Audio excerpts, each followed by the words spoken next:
Hello students, welcome to physics time. तो आज हम पढ़ेंगे हमारी next theory, that is Kohlberg's moral development theory. Moral मतलब वो थ्योरी जो रूल्स, रेगुलेशंस, लॉ, ओबीडियंस इन पे बनी है। कोहलबर्ग ने अपनी जो थ्योरी थी उसमें उसको 3 लेवल्स में डिवाइड किया था और हर लेवल की 2 स्टेजेस थी, तो टोटल 6 स्टेजेस हो गई इसकी थ्योरी की। यही समझनी है हमें क्या थी। फर्स्ट जो फर्स्ट लेवल है उसको बोलते हैं प्री कन्वेंशनल लेवल। ये था 3 से 7 ईयर्स के स्टूडेंट बच्चों के लिए। इस लेवल में हमारी दो ही थी। पहला obedience and punishment orientation, second personal reward orientation, individualism and exchange. ये थ्योरी, इसमें क्या बोल रहे थे कि मोरालिटी बाहर से कंट्रोल होएगी। इसका मेन पॉइंट था ये कि इस एज में बच्चे की मॉरल वैल्यूज, उसके रूल्स रेगुलेशंस बाहर से कंट्रोल होंगे। ये ज़्यादातर प्राइमरी और एलिमेंट्री स्कूल्स के बच्चों के लिए थी। ओबीडेंस एंड पनिशमेंट क्या होती है? जो छोटे बच्चे होते हैं जिन्होंने अभी अभी स्कूल जाना स्टार्ट किया होता है, तो वो टीचर से डरते हैं, लाइक थोड़ा सा। तो वो उन्हें पनिशमेंट ना मिले क्लास में, या फिर बड़ों से या टीचर से पनिशमेंट ना मिले, इस चीज़ के लिए वो रूल्स फॉलो करते हैं। To avoid punishments they follow all rules. Second क्या होता है? सेल्फ इंटरेस्ट के लिए, खुद का फायदा देखने के लिए। जैसे बच्चा 4 5 6 साल का होता है तो उसे पता चल जाता है कि अगर मैं ये काम करूंगा तो मुझे वो चीज़ मिलेगी। मतलब मैं ये होमवर्क कंप्लीट कर दूंगा तो मुझे चॉकलेट मिलेगी, या कल स्कूल में इस काम को कंप्लीट करने से पेंसिल मिलेगी नहीं। तो उसे पता होता है कि इस काम के बदले में मुझे रिवॉर्ड मिलना है। तो वह टिट फॉर टैट होता है स्टेज, इसे टिट फॉर टैट स्टेज बोलते हैं, याद रखना है ये। इसमें क्या करता है बच्चा? अगर उसे काम करने के बदले में कुछ मिल रहा है वो तभी काम करेगा, वरना काम करेगा ही नहीं। तो वो सिर्फ रूल्स फॉलो इसलिए करता है क्योंकि उसे ही नाम मिल रहा है, अदरवाइज वो रूल्स नहीं फॉलो कर रहा।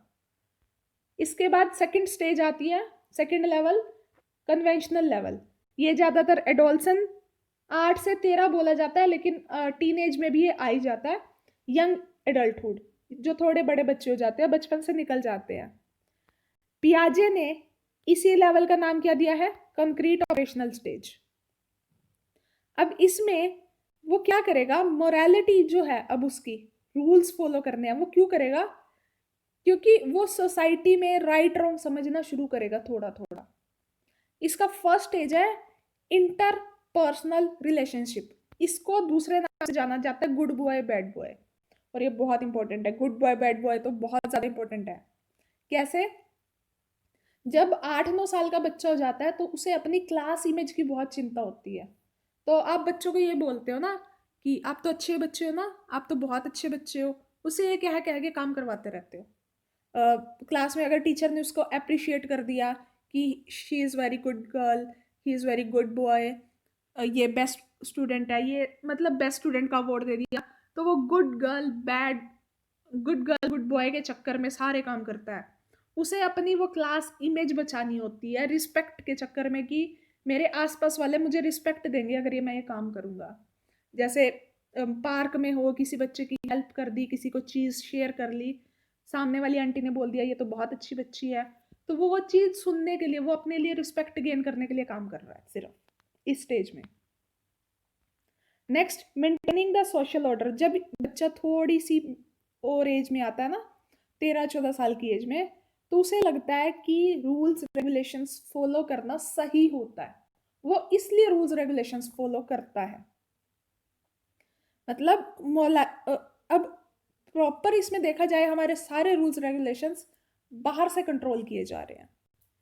इसमें उसे ये लगेगा कि अगर, मतलब हम उसे डरा नहीं सकते इस एज में, ना ब्राइब दे सकते। उस एज में उसे ऐसा लगता है कि ये सही है करना, तो वो करता है सही। उसे ये नहीं पता कि रूल्स रेगुलेशंस कुछ गलत भी हो सकते हैं। उसे पता है कि अगर ये रूल है तो उसे फॉलो करना है, तो वो इसलिए फॉलो करते हैं। लास्ट लेवल होता है पोस्ट कन्वेंशनल लेवल, जो 18 से बड़े, मतलब हम लोगों की एज तक, मरने तक का लेवल चला गया हमारे। मतलब 60 70 80 साल तक की जितने भी हो, तब तक का ये लेवल है। इसमें क्या होता है? जो इंडिविजुअल है वो खुद के पर्सपेक्टिव बना लेगा। कुछ टाइम वो रूल्स फॉलो करेगा, कुछ टाइम वो रूल्स फॉलो नहीं करेगा, उसके खुद के प्रिंसिपल्स होंगे। अब उन प्रिंसिपल से अगर उसके रूल्स मैच कर रहे हैं सोसाइटी के तो वो फॉलो करेगा, otherwise he doesn't follow any rule overall. तो इसमें 2 लेवल है। फर्स्ट है फिफ्थ लेवल, जो फिफ्थ स्टेज होगी हमारी, social contract and individual rights. इसमें क्या होता है, अगर इंसान को कोई लॉ सही लग रहा है तो वो फॉलो करेगा, उसके खुद के प्रिंसिपल होंगे। जैसे कुछ लोग प्रोटेस्ट करते हैं, वो प्रोटेस्ट क्यों करते हैं? बिकॉज उन्हें लगता है कि जो रूल्स रेगुलेशंस सब कुछ बनाए गए हैं वो गलत है, उन्हें खुद के प्रिंसिपल्स ठीक लग रहे हैं तो वो उस चीज़ के लिए प्रोटेस्ट कर रहे हैं। तो वो अपनी थिंकिंग का सोचते हैं, और इन्हीं चीज़ों की रीजनिंग को लेके डेमोक्रेटिक गवर्नमेंट बनाई गई है कि सबकी अपनी थिंकिंग हो सकती है। तो इसीलिए रूल्स रेगुलेशंस रिजिड नहीं हो, वो चेंज हो सके टाइम टू टाइम।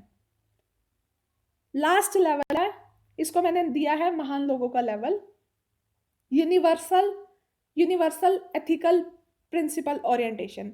ये सबसे बड़ा स्टेज होती है, हाईएस्ट लेवल होता है, महान लोग होते हैं इसमें वो होते हैं जिनके लिए ह्यूमैनिटी सबसे ऊपर होती है, बहुत कम लोग पे पहुंचते हैं, और बहुत ही हाई प्रिंसिपल्स होते हैं इनकी, बहुत हाई प्रिंसिपल्स और वैल्यूज होती हैं, और वो अपने प्रिंसिपल्स और वैल्यूज के अकॉर्डिंग ही रूल्स रेगुलेशंस डिसाइड करवाते हैं सोसाइटी के। मतलब इनमें वो महान लोग आगे जो अपने प्रिंसिपल के बेस पे सोसाइटी में चेंजेस लेके आते हैं। तो इस लेवल पे बहुत बहुत ही कोई रेयर पहुंच पाता है, और इस लेवल पे जो पहुंचते हैं लोग, वो फिर उनके नाम हमेशा ही सबको याद भी रहते हैं। सो ये हमारी कोहलबर्ग की बात होगी, ये हमने सारी उसकी अच्छी थ्योरी पढ़ ली, समझ ली, लेकिन इसकी थ्योरी को क्रिटिसिज्म मिला था। किसने दिया, क्यों दिया, वो देख लो, ये इंपॉर्टेंट है। इसमें क्रिटिसिज्म मिला था केलर गिल्लन से, वो एक लेडी थी, उन्होंने इसको बहुत क्रिटिसाइज किया। कुछ मेन पॉइंट्स थे जिसपे उन्होंने क्रिटिसाइज किया था। क्रिटिसाइज क्यों किया उन्होंने? फर्स्ट पॉइंट था कि ये सभी कल्चर्स पे वैलिड नहीं थी, क्योंकि लोगों के कल्चर के अकॉर्डिंग रूल्स रेगुलेशंस चेंज होते हैं तो उनकी थॉट्स भी चेंज होती हैं। सेकंड, इन्होंने बोला था कि ये सारी हाइपोथेटिकल कंडीशंस हैं, सिचुएशंस हैं, इनका रियल लाइफ से तो कोई लेना देना ही नहीं था, जो कोहलबर्ग ने बोली। और सबसे बड़ा क्रिटिसिज्म था ये, इन्होंने बोला था कि बायस्ड सैंपल्स लिए थे कोहलबर्ग ने। जब भी कोई साइकोलॉजिस्ट थ्योरी देता अपनी, तो वो बहुत सालों तक उस एज के बच्चों को या लोगों को ऑब्जर्व करता है, उनको सैंपल्स बोला जाता है। तो उसके जो सैंपल्स थे वो जेंडर बायस थे, उन्होंने जितने लोगों को ऑब्जर्व किया वो सारे मेल थे, उन्होंने फीमेल्स को ऑब्जर्व किया ही नहीं। तो उन्होंने ये बोला कि कैरल ने ये बोला कि जो फीमेल्स हैं वो इमोशन बेस्ड डिसीजन लेती हैं, लेकिन मेल जो हैं वो रूल्स फॉलो करते हैं। इसलिए कोहलबर्ग की थ्योरी मेल्स पे तो एप्लीकेबल है लेकिन फीमेल्स पे एप्लीकेबल नहीं है। तो इस वजह से इन्हें क्रिटिसिज्म मिला था कैरल से, इसका नाम याद रख लेना। और किस वजह से क्रिटिसिज्म मिला था ये पॉइंट याद रखना, उन्हें जेंडर बायस होने का क्रिटिसिज्म मिला था। और ये था कोहलबर्ग की थ्योरी में। अब हमने 3 थ्योरी कंप्लीट कर ली है, प्याजे, वाइगोस्की एंड कोहलबर्ग। कल हम इनके करेंगे क्वेश्चंस, एंड उन क्वेश्चंस के बाद आप खुद देखना कि आपको ये थ्योरीज क्लियर हैं या नहीं। एक बार आप वीडियो सुन भी लोगे तब भी आपको माइंड में बैठ जाएगा कि इन लोगों ने क्या बोला है, क्योंकि एट द एंड पेपर में आपको अपनी लॉजिक्स लगाने हैं, आपको थ्योरीज इतनी याद नहीं रहती, आपको मेन मेन पॉइंट्स याद रखने हैं उनके, क्योंकि इनकी थ्योरीज इतनी बड़ी बड़ी है, अगर आप बुक से पढ़ने बैठ गए ना तो फिर तो हो गया आपका काम। तो बेटर है जो मैं करवा रही हूँ उनको पॉइंट्स में नोट कर लो, क्योंकि सीडीपी इस टाइम पे नहीं पढ़ पाओगे आप। अगर आपने पहले से 1 साल पहले से या 6 महीने पहले से सीडीपी पढ़ी हुई है, तैयारी की हुई है, तो ठीक है, आपको मेरी थ्योरी एक बार सुनोगे तो आपको रिवाइज हो जाएगी, उनके लिए भी बेनिफिशियल है। और जिन्होंने पढ़ी नहीं है उनको शॉर्ट पॉइंट्स मिल जाएंगे, उनके लिए भी बेनिफिशियल। तो please like the video and subscribe the channel. Thank you for listening.